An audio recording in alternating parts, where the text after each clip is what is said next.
Street power تو دکھانا، muscles flakes کرنا، یہ لاسٹ ریزورٹ ہوتا ہے پالیٹکس میں. سیاست میں تو آپ کو پہلے حل نکالنا چاہیے. ملک کے اندر ایک کرائسس موجود ہے. اس کرائسس کی وجہ سے پورا کا پورا ملک بے یقینی کا شکار ہے. جو پارلیمنٹ کی جو اپنی لیجیٹمیسی ہے اس کے اوپر بہت بڑا کوشچن مارک ہے. آج اکثریت پاکستانیوں کی اس حکومت کو اپنا نمائندہ حکومت نہیں تصور کرتی. ہمارے بڑے سیریس چیلنجز ہیں، معیشت کے چیلنجز ہیں، ٹیررزم کے چیلنجز ہیں. تو بات اسٹریٹ پاور تک پہنچنی نہیں چاہیے.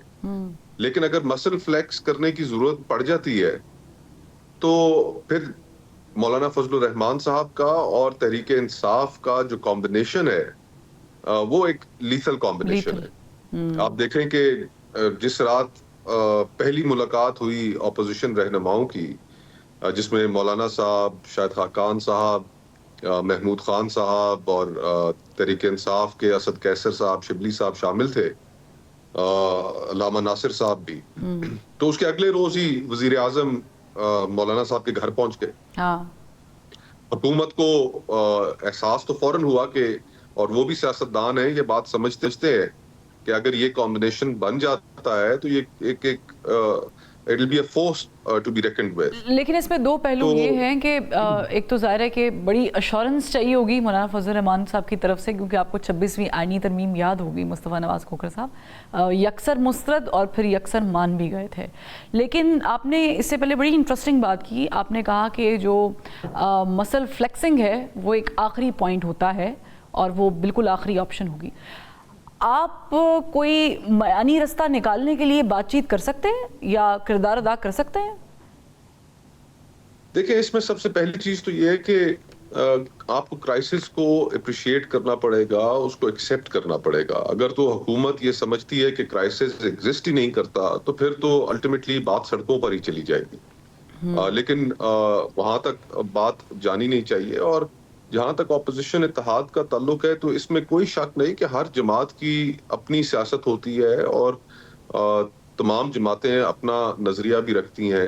یہ ایک ایسا پلیٹ فارم ہے کہ جس میں آپ کچھ چیزوں کے اوپر ایگری کرتے ہیں، کچھ آبجیکٹیوز کے اوپر، اور اپنے اختلافات وقتی طور پر آپ سائڈ پر رکھ دیتے ہیں. اور اس وقت ہمارا جو پرائمری آبجیکٹیو ہے وہ یہ ہے کہ ملک جس کرائسس کا شکار ہے اور جن چیزوں کو ہم نے ایونچولی ہینڈل کرنا ہے، اس کو کرنے کے لیے ایک نمائندہ حکومت کی ضرورت ہے. اور یہ گورنمنٹ ایک نمائندہ گورنمنٹ نہیں ہے. لیکن جس گورنمنٹ کی آپ بات کر رہے ہیں وہ ایک پیج پر بھی تو ہے نا؟ جی sorry, I didn't get you. میں نے کہا جس گورنمنٹ کی آپ بات کر رہے ہیں نمائندہ حکومت نہیں ہے، وہ ایک پیج پر بھی تو ہے نا؟ جی، یہ بالکل بات اپنی جگہ پہ ایک پیج والی درست ہے. لیکن ماضی میں بھی ہم نے یہ دیکھا ہے کہ جب بھی ایک پیج ہوا ہے، شروع میں چیزیں ٹھیک رہیں، لیکن انپاپولیرٹی کا بوجھ ہماری اسٹیبلشمنٹ بھی نہیں اٹھاتی. اور جو انپاپولیرٹی کا بوجھ ہے آج جس طریقے سے اسٹیبلشمنٹ ہماری نے اٹھایا ہوا ہے، ایونچولی تو ہرٹ انہیں کر رہا ہے. اور اس کو انہیں rectify, if common sense prevails, تو انہیں کسی نہ کسی موقع پہ کرنا ہی پڑے گا. ان سے جان چھڑانی پڑے گی. یہ پبلک کی پرسیپشن میں یہ جو بات ہے کہ جناب یہ حکومت انہی کی بیساکھیوں کی وجہ سے ٹھہری ہوئی ہے، اس کو انہیں ریکٹیفائی کرنا پڑے گا. اس پرسیپشن کو بہتر کرنا پڑے گا یا نگیٹ کرنا پڑے گا. آپ سمجھتے ہیں کہ جو بات چیت کا دور ایک چلا تھا اور پھر ختم ہو گیا، یہ دوبارہ سٹارٹ ہو سکتا ہے؟ اور پھر اس میں ایک چیز اور بھی ایڈ کر لیں، عمران خان صاحب نے جو خطوط لکھے ہیں آرمی چیف صاحب کو بھی اور چیف جسٹس صاحب کو بھی، اس پہ آج انہوں نے آئی ایم ایف کے وفد کے ساتھ جب وہ بات چیت کر رہے تھے تو انہوں نے بتا دیا کہ انہوں نے کمیٹی کو بھیجا ہے جائزہ لینے کے لیے. وہ معاملہ 184(3) کے تحت آتا ہے. یہ خطوط لکھنے چاہیے تھے؟ خطوط لکھنے سے کچھ ہوگا؟ دیکھیں، میں تو یہ سمجھتا ہوں کہ تحریک انصاف نے پچھلے ایک سال میں جو ان کی سیاست رہی، اس میں دیگر پولیٹیکل فورسز کو ساتھ لے کر چلنا اور الائنسز بنانا، اپوزیشن کا ایک الائنس بنانا، اس کی ایک بہت بڑی کمی تھی ان کی پالیٹکس میں. After almost an year of 8 February elections, تو انہوں نے اب اس چیز کو آ کر سمجھا ہے، اپریشیٹ کرنا شروع کیا ہے کہ دیگر سیاسی جماعتوں کے ساتھ لے کر چلنا پڑے گا، ان کے ساتھ برج بلڈنگ کرنی پڑے گی، الائنسز بنانے پڑیں گے. تو یہ ایک تبدیلی آئی ہے ان کی سوچ میں. جہاں تک خطوط کا حوالہ ہے تو خطوط وہ کھلے خط لکھ رہے ہیں.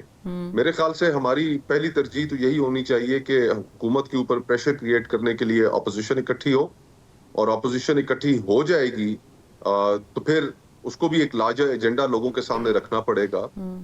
اگر ہمارے سامنے پی ڈی ایم کی اگزامپل موجود ہے کہ اگر تو یہ سارے کے سارا سلسلہ صرف اقتدار حاصل کرنے کی ایک نئی گیم ہے, دوبارہ عہدے حاصل کرنے کی ایک تگ و دو ہے, تو لوگ بھی اس کو کوئی خاص رسپونڈ نہیں کریں گے. So we have to be very clear with the people of Pakistan کہ جناب ہم اقتدار نہیں حاصل کرنا چاہتے, ایک لارجر نیشنل ایجنڈا ہے.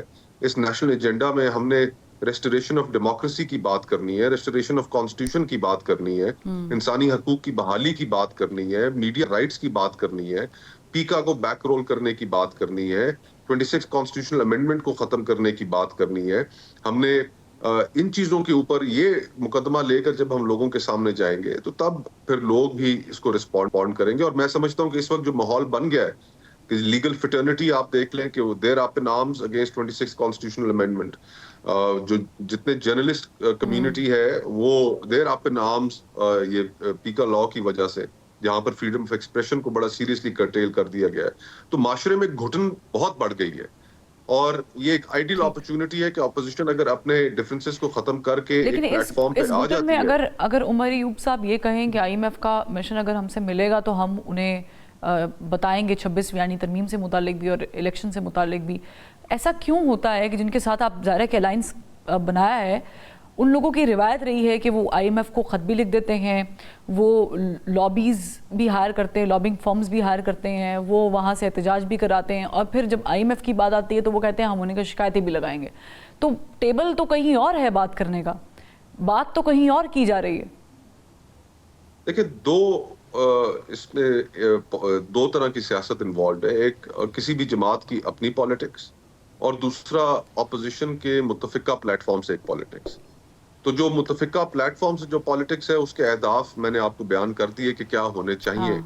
جہاں تک جماعتی پالیٹکس کا تعلق ہے ان کی تحریک انصاف کی اپنی, تو آئی ایم آن ریکارڈ, اس سے پہلے ماضی میں جب انہوں نے آئی ایم ایف کو خط لکھا میں نے اس بات کو بھی کرٹیسائز کیا کہ جناب پاکستان ایک کرائسس سے گزر رہا ہے اور اس میں اس طرح کا خط لکھنا ان کو ٹھیک نہیں ہے. تو یہ ان کی اپنی انٹرنل پارٹی کی کنسیڈریشنز ہیں, we do not have to agree with them. ہم تو جو مطلوبہ اہداف ہیں جس میں ڈیموکریسی, کانسٹیٹیوشن, ہیومن رائٹس اور اس حکومت سے جان چھڑانا جو فارم 47 کے ذریعے تھوپ دی گئی ہے اس ملک پر, ہمارے تو یہ اہداف ہیں جس کے اوپر ہمارا کنسنسس ہے, باقی اپنی اپنی پالیٹکس ہے. اچھا, یعنی اگر بانی پاکستان تحریک انصاف کی رہائی کا مطالبہ ان کی طرف سے آتا ہے تو آپ کو اس پہ کوئی اعتراض نہیں ہے, آپ سمجھتے ہیں کہ ان کی انٹرنل پالیٹکس کا حصہ ہے؟